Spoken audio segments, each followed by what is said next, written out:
Huge weekend of combat sports coming up next week. We got March 21st with Fightworld 43, Revel Entertainment Center. We are now joined right here on my fight show by the Silver City Strangler. It's been a while. How you doing, Josiah Reyes? Hey, I'm doing good, man. It's good to be back. I'm excited about less than 2 weeks out now. And we were just saying, I haven't fought in New Mexico since 2020, January of 2020. I think it's that card poster behind you, maybe that Garcia Mariscal card, I think was the No, it one. literally is. It literally Yeah. is. Yeah. Yep. I have it in here. I have it. Oh, yeah. I have it here too, actually, up here. Crazy. That was a crazy weekend. What does it mean to you? What are the thoughts, the feelings, the emotions to return to fighting here at home? Like you said, first time in what are we talking? But over 5 years. I mean, it's 6 years because it was 2020, January of Oh wow, 2020. January. Yeah. So we're over 6 years. 6 years. I mean, it doesn't feel like that. It does feel like a forever ago. I can still remember all the. I had like personal life drama going on bad at that time. I remember, and then Corona. I remember our whole team was so sick, so it was just a crazy time. But I mean, it's kind of a trip to think about. It's been that long, honestly. I mean, we had that El Paso card in 2023, and that was basically New Mexico in a way, closest to my hometown, Silver. But I mean, it's great. I'm looking forward to just being able to sleep in my own bed on fight night and skipping down to Albuquerque and making it happen. So now I'm pretty excited about it. Have some good hometown support. We've been fighting in Vale for like the last bunch of fights already, so not many people can make it out there for support. It's like a 6-hour drive and kind of pricey. Not to mention, it's about a year and a half. It's just a little bit under of a year and a half since we've gotten to see you fight. You were scheduled for January. That didn't work out. What does it mean to you to finally fight again after a year?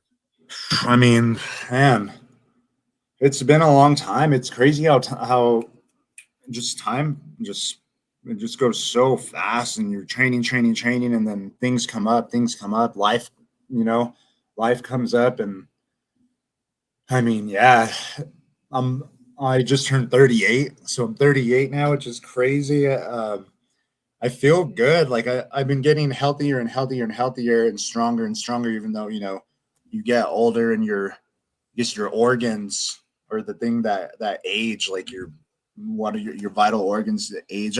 I've tried to like watch different podcasts about like the Huberman Lab has a couple on like reversing aging in a way. He had an expert on who's like he was like in his 50s or something, and he looked like early 30s, and it was so technical. It was so just sciency, and he was explaining how you can literally reverse the age of your organs, which is pretty incredible.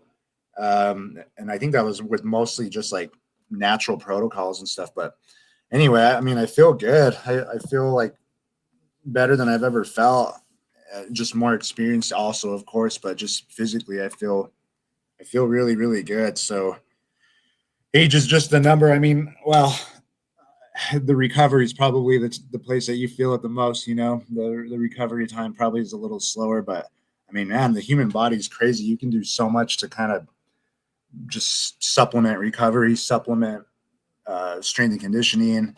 You can work on your mind, of course. You don't need to be any age for that. So it means a lot. I mean, I was just reminding myself, I know we've talked about this a ton, but I was like thinking about it last night, and I'm like, you always have to ask yourself why pick this sort of sport to spend your time. People are building different things in life, and it's like, why build why try to like fight?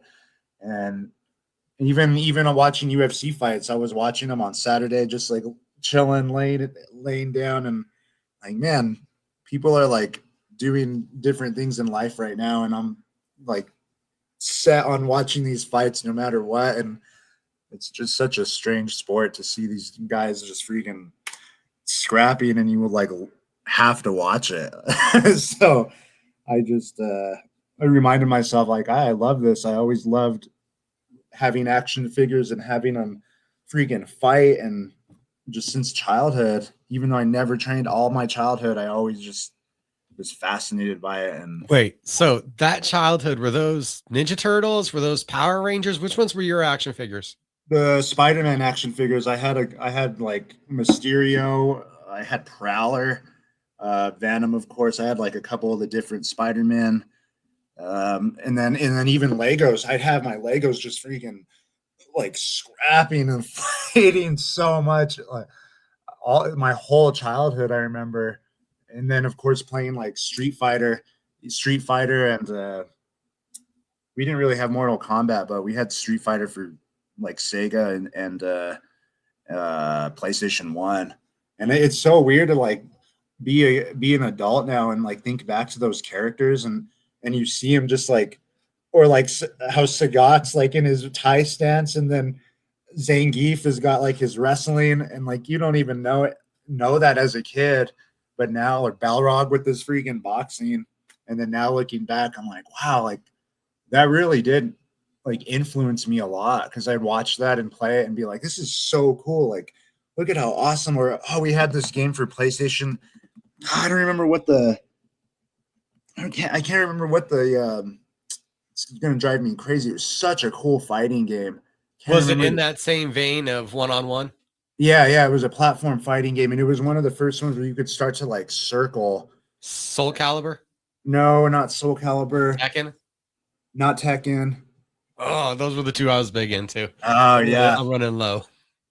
but yeah, man. I mean, I just it's so weird to be like in love with this sort of thing, and it's just it makes us a better person, I guess. Like I've been talking with a lot of the younger guys, even a little below me in age anyway, which is everybody, and we're just like, when it comes down to it, makes you a better person. You know, you have to challenge yourself, and it's scary. Even my teammate Dom, I have this cool dude Dominic up here now, and me and him have been like trading pads, and he's just such a cool dude, and he's like a physical therapist, and he's like, why am I doing this? Like, it's so scary. He does Muay Thai fights, but he's fought MMA, and he's like, this is so crazy and so scary. Like, why do I do this to myself? And it's just like, oh, you level up, you make good memories, maybe make a little bit of money, possibly. It's just, and you'll always like, you'll always look back when you're done and be like, oh, I wish I would have fought more, or I wish I would have had one more fight or something. So I know I got to get it out of my system, you know, otherwise I'm going to always like look back and be like, why wouldn't I just go for it? So still in love, and it's almost like a siren's call when you get offered a fight. I mean, yeah, I guess so. I guess it's just a weird thing to just meet a stranger and just see who's gonna come out on top. And I mean, even still though, I still think about like Roman times, like gladiator times, and like that's terrifying to be like, you guys have got to fight to the death pretty much, and somebody's coming out dead or alive. Like that is so crazy. So this is still, it's scary and crazy, but it is still a sport compared to that. Is insane.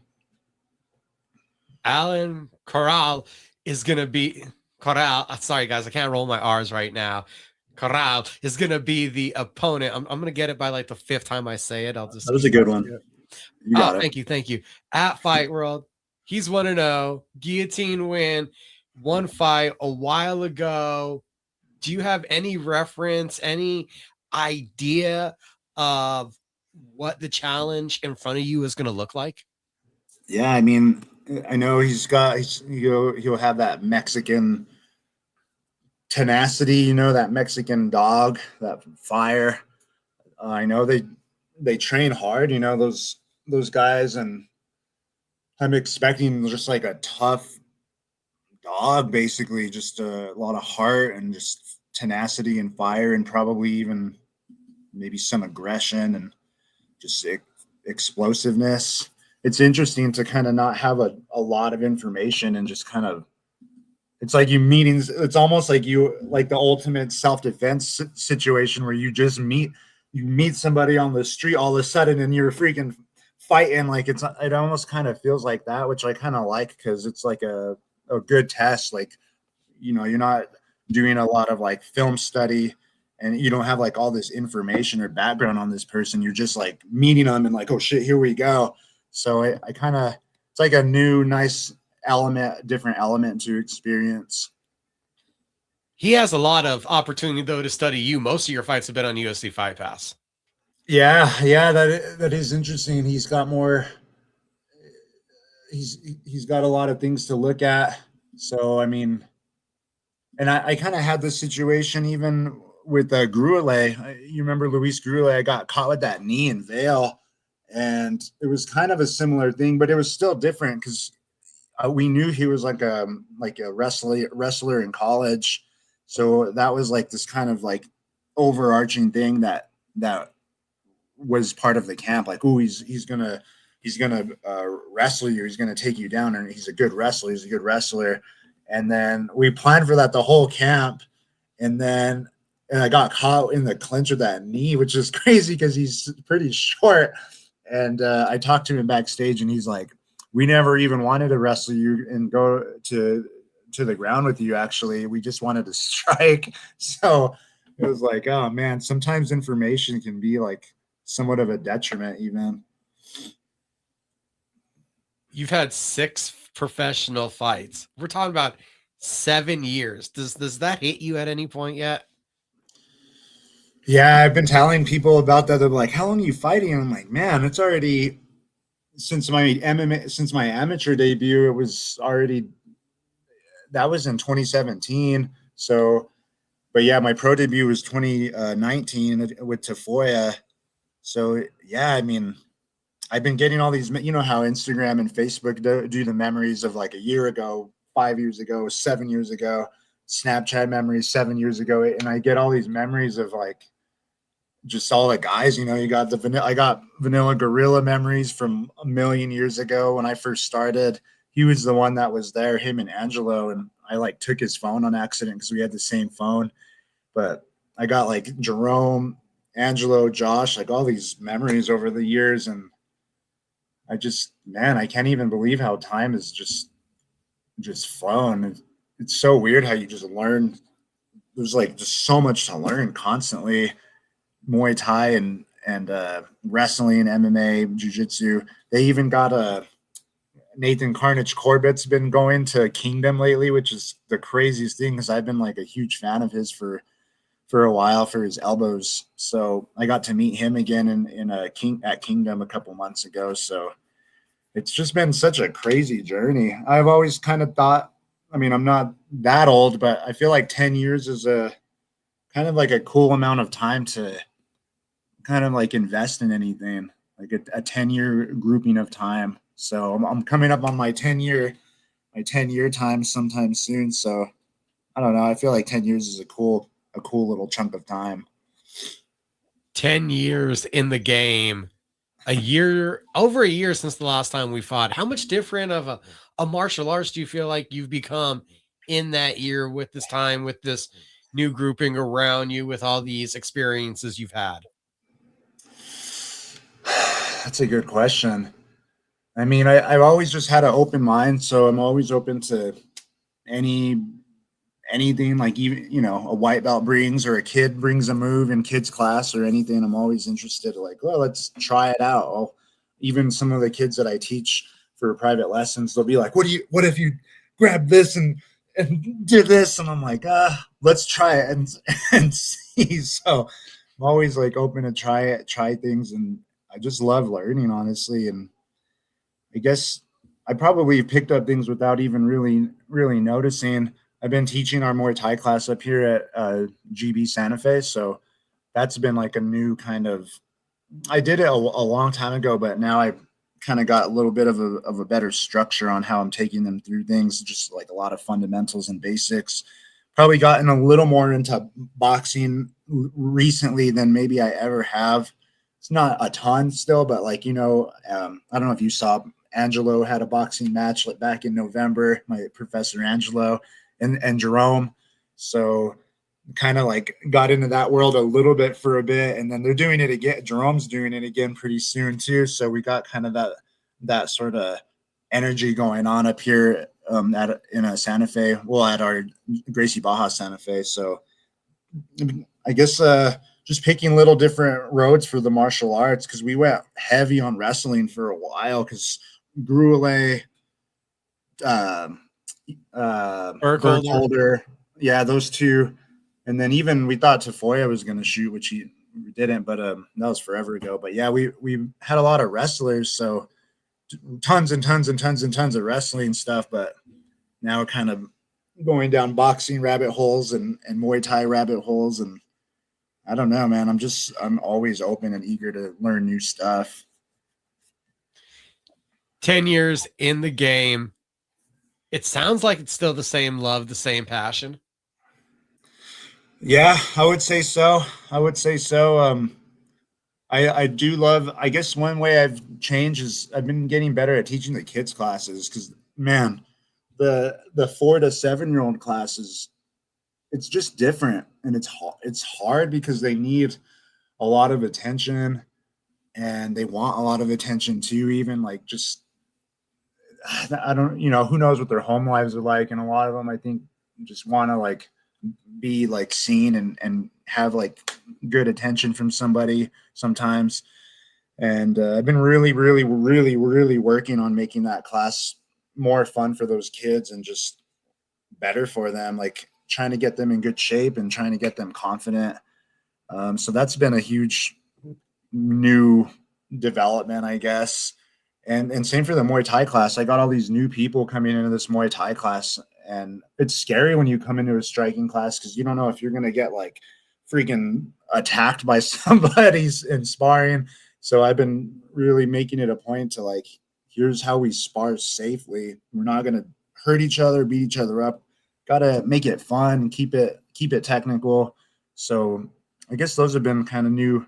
And I think that's probably the way of things naturally. You kind of go from competitor, competing, and slowly take on more teaching and instructing, coaching roles. But I do, I just love how it like helps people. Like people love it as much as I do, especially the kids. It gives them a little bit of confidence and toughens them up a little bit, straightens them a little bit, because a lot of them can't like do a push-up, like can't do a push-up, can't do a squat, just like really fundamental things. So I'm happy to really like help people get healthier in that way. Getting people healthier in that way, about to possibly hurt someone's health come the 21st of March. Fightworld 43. What are your expectations for yourself? I want to show up and just give a full effort. There's this really cool book. I don't know what fighter I saw on Rogan's recently. I can't remember, but watch, hold on. This book right here. Guessing he's running for a book, people. I forgot what guest he had, but he was talking about this book. It was a Weimaraner shirt my mom gave me too. It's great. Nice. But those dogs are nuts. But this book, oh yeah, it's reversed probably, but it's Read This Book Tonight to Help You Win Tomorrow by Rob Gilbert. And this fighter was going on and on and on about it. So I'm like, okay, I'm going to get it. And it's been really, really cool. It's very, very simple, but that's been one of the biggest things. It's like, there's no must win games. There's no have to win games. It's like, you have to change that from you want to win, not that you have to win. It's too much pressure if you say, I have to win. So it's like, I want to win. And then it's like, all you can do is focus on giving a full effort. So I'm like, okay, this is really simple concepts, but it's been helping me a lot to just focus and like, yeah, I'm gonna go in there and give a full effort and just try to make some good martial arts and not overthink things, It is always insightful. It's always entertaining talking to Josiah Reyes. Thanks, man. It's good to hear from you. Good to see you. It's been a long time, I know. We appreciate you, though. You've always, my coach Josh always tells me, he's like, man, Mike has been there for everything. He's always like, tell him what's up. He's been super cool. So, yeah, man, thank you for everything you do for us. Always love Josh. Always scared of Josh. He's intense. He's intense, man. He's a good guy. We got such a cool team up here. Josh, Angelo, Jerome, even Corey. I'm sure you've interviewed Corey. We got Chris, this young, cool amateur guy. Chris, he's super, super cool. We just that guy Dominic's up here. We just got like it's just like the coolest little family, little like Spartan squad. And you already instigated it and said it with Angelo, with Jerome having taken the boxing endeavors. That pulled you right into the boxing also. It did. It did. Angelo even had me holding pads for him a little bit, which was fun and a little intimidating because I'm like, oh, I don't know if I know like the best proper way to like hold boxing pads for people. I mean, I know I do, but it's like getting them ready for a fight. I was like overthinking it a little bit, like, oh, I better hold the best right combos. So we were just repeating the same combos over and over for those few weeks. And he even had me running him through strength and conditioning, which again was cool. But I was like, man, I better really make this like make it count. He's fighting for real. Like this is crazy. So it was so cool how he gave me that opportunity. Like he trusted me enough to do that for him. It really, really meant a lot actually. And I think it meant a lot to him too, like having me do it for him. And it just how it came full circle. Like he's the one who started me. And then all of a sudden he's having me hold pads for his boxing match. And I was the one that warmed him up backstage even. So it was like nerve wracking seeing the other, pro boxing trainers and they got their paddles and they're just like holding all these crazy freaking combos on the paddles, man. They barely touch too. It's so cool the way boxers hold for pads a lot of the times backstage. But yeah, it's so cool. It came full circle. And then Jerome, of course, doing his boxing thing. It's been cool to see him change it up. And he's like, man, it's so much less harsh on the body doing a boxing camp than an MMA camp. You just get wrecked on your grappling. I think the heavy grappling mixed in is what kind of wrecks the body. But he's like, oh, the boxing camp he's like, I feel pretty good. I'm like, not wrecked all the time. It's way less intense. So it's a cool thing that our guys are getting into that world a little bit more. Yeah, no, the wrestling, the grappling, the jiu-jitsu, that's where all the little injuries come from. You'd think more would happen in sparring, but it's really the grappling. You know what makes Josiah Reyes special? It's that caring. It's that caring about everything that you get involved with, that you take this deep care and concern into it. I guess you're right. I didn't realize that, but I'm pretty passionate about everything and about these people. Even I've been wanting to be like that more, like how Jerome is. Jerome. I mean, if you've ever been with him in the gym and just like seen him interact with people, he's up to help anybody. Like if anybody comes up to him with a question, he'll just like drop whatever he's doing and just give him all the information and all the help he can. He'll give you the shirt off his back pretty much. Like he's the one who's helped me when I first started. Really, I kind of just been shadowing him. I remember him kind of taking me under his wing and being like, hey, I'm going to hit a little workout if you want to jump in. Hey, I'm going to go on this run if you want to jump in. Hey, he's always like mobilizing the troops, pushing everybody to compete. And then same thing with Angela. Like we don't have any really selfish people where everybody's like just truly wants to help. And I think everybody's been through so much hard times in our team that they're just like, they appreciate life and they just want to help. So trying to do the same thing for people, serving people and just paying it forward basically like everybody's done for myself. Even the Silver City crew, we got a freaking pop in there's finally like a pretty good fight team down there right now for the last, I think they've been going for 2.5 years, I'd say already. They got a good little fight team going. They built a rec center down there, really nice rec center in Little Silver City. So they're managed to set up their mats. They got like a bunch of wrestling mats. So they've been grinding their dogs down there. And they fought on the last APFC card, and they've been fighting on like a lot of the local circuits as well. And they'll be on this APFC card as well. He knows about the other teams. He cares about so much. He's passionate. We're going to see him punch people in the face again. Fight World 43, March 21st. Hold my ticket to get your tickets. We'll see you guys at the Revel Entertainment Center. Josiah Reyes, thank you again so much for the time tonight for joining my fight show. Oh, it's a pleasure, man. Thanks for hitting me up.